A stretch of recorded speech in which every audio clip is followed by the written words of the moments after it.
If you are up to speed with the desire, which you never are in the beginning of its hatching, then it's inviting, it's invigorating, it's fun to think about. But if you have wanted something for a while, and for whatever reason, you've not managed to be a consistent vibrational match to your own desire, in other words, you don't believe it, you want it, but you don't believe it, then that doubt is uncomfortable, isn't it? And what most do not understand is that you can do something about that doubt without the manifestation occurring. Most people don't get that. Most people think that in order for doubt to go away, what they want has to show up. I'll believe it when I see it. But we want you to understand that if you're counting on waiting for it to show up before you give it your undivided vibrational attention, not only are you slowing things way, way, way down, but you're mostly noticing the success of other people, not yourself. You can see all kinds of things you want evidenced or manifested in the experience of others. But for them to be evidenced in your experience, you have to be a vibrational match to them. So we like to explain to you that you're a vibrational being in a vibrational universe, and that you're going to want to become aware of your vibration. And most humans, especially in the beginning, they don't know what that means. They don't get what that means. They don't really want to know what that means, because you're accustomed to your world in the way you are accustomed to seeing it. You like to see it and hear it and smell it and taste it and touch it. You like to translate your vibrational world into what you call real life manifestation. And we want that for you too. But we want to show you how to do it in a consistent way. And before you can get good at being consistent about it, you got to understand that you are vibration first and foremost, and so is everyone else. But you've got to begin to use your emotional guidance system in order to know moment by moment what your vibrational condition is. Because if you want something and you doubt it, your vibrational condition is not where you want it to be, or where you need it to be in order for what you want to manifest easily. Jerry always was talking about creation. Even before Jerry and Esther met us, even before he really understood what deliberate creation and creating your own reality really is. But he knew, because of the people that he had watched, he had studied humanity for a very long time, he knew that there were factors that some seemed to understand that most did not. And when he began plying us with his questions, we explained to him that most people are offering most of their vibration in response to what they are observing, which is a very limiting way to go about it, because first of all, you can't explore that much through observation. In other words, you really got to get around to get the big picture. And when you are observing current reality, you're practicing the vibration of what is, which means it can't change. Not much, and certainly not fast. So we want you to know that you were source energy before you came into these bodies. And even though you are now in these physical bodies, the larger part of you is still that source energy perspective. You sometimes call that soul. Humans want to call that God. We want to call it your inner being, but it's who you really are. Who you were before you came into this body, you still are not in this body while you are in this body. Most of you. You're in this body. So there is a vibrational relationship between where you came from, but better said, who you now really are. Who you are as a result of all that you've been living. So life causes you to expand. When you know what you don't want, you know what you do want. And every time you have one of those conscious or even unconscious things happen, every time you live a little bit of life where something unwanted is experienced by you, its preference is naturally born out of you. It's just the logics of this perfectly balanced, contrasting, leading edge, time-space reality into which you are deliberately focused. So, you know what you don't want, you know what you do want. These rockets of desires emanate from you even though you don't even know it's happening. And as these rockets of desires emanate from you, the larger part of you, the inner being part of you, the non-physical energy part of you, becomes the vibrational fullness of everything that you ask. In other words, you're amending who you are. You're expanding and evolving all day long. And every single emotion that you feel is about the relationship between your habit of thought, your beliefs. A belief is just a thought that you continue to think. Your habit of thought and the habit of thought of the source within you. So source within you knows your value. If you do, you feel great about yourself.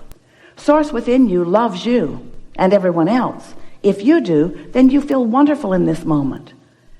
But if you find fault with yourself or someone else, in the moment of that fault finding, that negative emotion that you feel, which you try to justify but you can't really, is your indication that you are cross current of who you really are and what you really know. So you are an extension of source energy, here with very important reason for being here. You said, I will explore this leading edge variety, and from it will come expansion in my idea of what is wanted. And we said, and we will ride your rocket of desire, and we will hold the signal of it constant, so that you can find your way back to it. So that's the cycle. You come into this physical body, you are pure positive energy, you explore, you define, you refine, and you request more. And usually in the requesting of more, you're not up to speed with it yet. You've requested more, but you've still got your vibrational patterns going where you've practiced them. And that is really what we are wanting to talk about in these hours that we are together today. We want you to realize that you can practice your vibrational frequency into harmony with your own desires. That you have created a vibrational reality that is real. It's present tense. It does exist. And that vibrational reality has gathered all cooperative components and is revealing to you a steady message about what the next logical step for you is to get you from where you are to where you want to be. That's the thing we want you to hear first and foremost.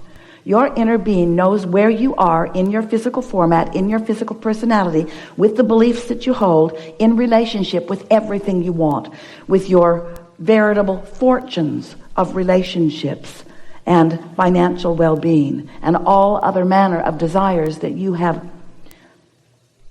magnificently and precisely carved out of this physical life experience. And so if you can accept that you are vibrational, and if you can accept that your emotions are telling you what your relationship is, not just with who you are and all that you've become, but with everything that you want. Because when you ask for something, step one, it is given. Step two, vibrationally, you go, vibrationally, I don't want it vibrational. How do I get my money out of the vortex and into the bank? And we say, you do what Jerry was trying to figure out all of those years. You figure out how to turn your thoughts to things. You try to figure out how to turn your vibrations to thoughts, and your thoughts to impulses, and your impulses to actions, and your actions to the full receiving of all things wanted. We're not trying to talk you into just getting happy so that you are not unhappy about the things that you want that you don't have. That is not the point of this. We want you to discover that in your happiness, it is a surefire path to everything that you want.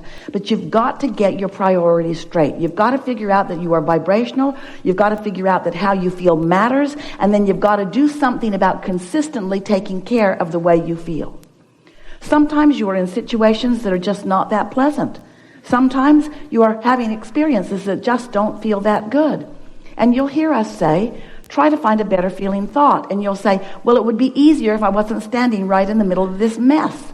And we say, then go stand someplace else that isn't in the middle of the mess. And you say, okay, here I go. But before I go, I'd like to tell you why I don't like being here. We know you don't want to be there, but go stand someplace else. Go someplace where what you observe and what you think about feels better to you. Okay, I'm going to go because I've been here for a long time and I haven't liked being over here at all. We know you don't. So go someplace else. Go look someplace else. Go be with other people. Go have a better time. Go, run like the wind. Go. And you say, okay, I'm going because I sure haven't liked it over here. My mother was born over here, and she taught me how to be here. Nobody who's over here where I am likes being over here. Abraham, couldn't you just fix over here a little bit so that it feels better? And we say, go someplace else. Okay, I'm going. Here I go. I'm going to go. Here I go. I'm really tired though, Abraham, I mean to go someplace else, and I mean to think thoughts that feel better, but it feels to me like my thoughts are thinking me. It doesn't feel to me like I am thinking my thoughts. It feels like my thoughts are thinking me. And we say, that's because law of attraction is responding to where you are. And then you say, okay, so law of attraction is responding to where I am, and you're telling me to go someplace else, but law of attraction won't let me go, Abraham.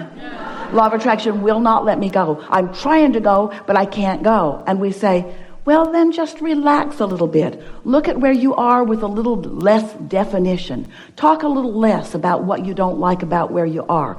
Lose your law of attraction grip on standing where you don't want to be. Lighten up. Go general. Look for more things that do feel good, because in every moment, even though there may be some things that don't feel so good, there are some things that feel better. Look for the best feeling things that you can find. And it is our promise to you that little by little, you will change the way you are offering your vibration.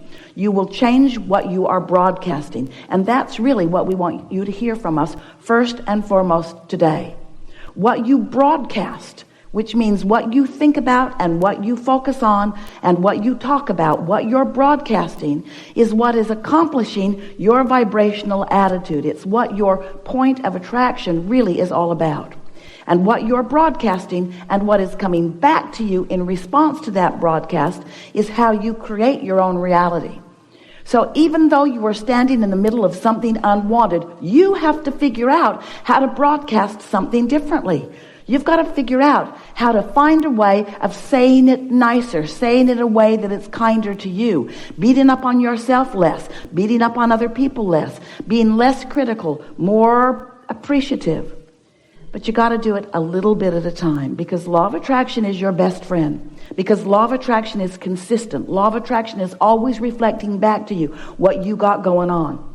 There are two ways for you to know what you've got going on vibrationally. In other words, what the mix is between who you really are and who you're being in any moment. How wide or narrow that gap is, that vibrational frequency gap between who you want to be and all the desires that you have already established and created and what you're letting in right now. There are two ways to know. One is by how you feel right now, this red hot minute. And the other is by what's manifesting back to you. They always match. What you think and how you feel always matches. And what you think and what comes back to you always matches. Now we know it feels like you've been influenced by others. And it feels like a lot of what you're feeling is in response to what others are doing. But you got to stop letting that be your excuse for sloppy thinking. You got to let that no longer be your excuse for offering vibrations that don't serve you, that don't serve anybody, and most of all, keep you split apart from who you really are. So there are 3 steps to the creative process. Step 1 is ask, and life causes you to do that all day, every day. Step 2 is source answers, and by that we mean a vibrational reality is assembled with all of the components, with every single one of them that is important to you, because you've been making those requests, spoken and unspoken, all of the days of this physical experience, and even before you came into this physical body. You've been requesting this well-being, this abundance, this clarity, this vitality, this flexibility, this understanding, this knowing, this love, this appreciation, this abundance, this well-being. You've been requesting it in all kinds of forms. All of your existence, which is longer than we have time to even begin to explain to you, is a big vortex. It would keep you busy for 20 or 30 lifetimes. It's huge. huge, and it's there for you, and it's revealing itself to you all day, every day, in the form of a vibration that you, if you are human, mostly are not hearing. You keep asking for the revelations, even though the revelations are constantly coming, because the source within you knows where you are, knows who you are, knows what you want, knows where you are in relationship to what you want, and is giving you all day feedback about where to go and where to focus and where to look in this vast universe in which you are focused.